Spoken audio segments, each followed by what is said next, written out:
Gürcüstanın Katolikos Patriarxı 2-ci İlyanın vəfatını matəmlə elan edir.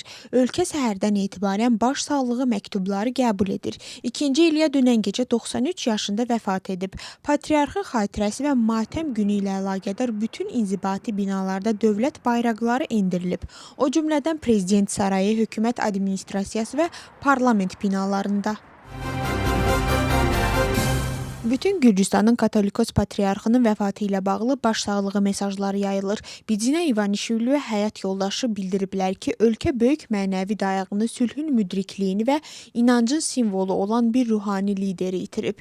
Qeyd olunub ki, 2-ci İlya çətin dövrlərdə xalqı birləşdirən, ümid verən və insanları yaxşılığa yönəldən şəxsidir. Onun yarım əsrlik fəaliyyəti inancın, ənənələrin və milli kimliyin qorunmasına xidmət edib. Bildirilib ki, onun vəfatı ilə Gürcüstan tarixində mühüm bir dövr başa çatır. Lakin onun xatirəsi və irsi xalqın yaddaşında daim yaşayacaq. Parlamentin sədri də xalqa başsağlığı verib. Gürcüstan mənəvi atasını itirdi. Patriarx 2-ci İlya həyatını Məsihə xidmətə, vətənin qorunmasına və xalqa həsr etmişdi.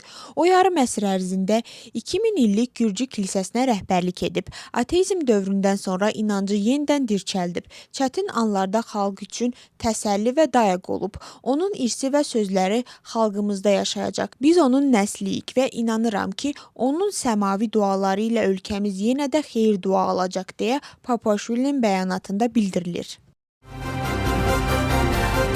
Gürcüstan dünyanın müxtəlif ölkələrindən baş sağlığı qəbul edir. Rumıniya Pravoslav Kilsəsinin patriarxı Daniel yazır. Sevimli qardaşımız bütün Gürcüstanın Katolikos Patriarxı 2-ci İlyanın vəfatı xəbərini dərin kədər hissi ilə qarşıladıq. O, müasir pravoslavlığın görkəmli siması və imanını möhkəm qoruyan ruhani idi.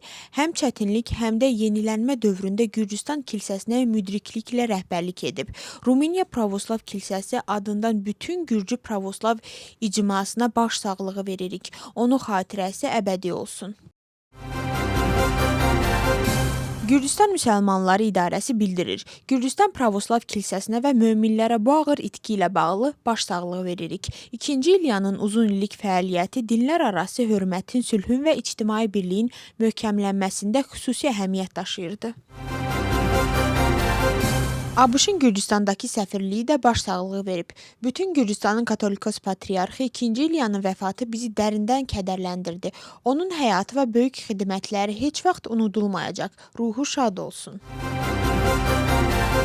Azərbaycan Prezidenti Gürcüstanın baş nazirinə baş sağlığı ünvanlayıb. İlham Əliyev bildirib ki, 2-ci İlya həyatını xalqına və bəşəriyyətə xidmətə həsr edib. Qafqazda sülh, sabitlik və dinlər arası dialoqun inkişafına böyük töhfə verib və milyonların hörmətini qazanıb.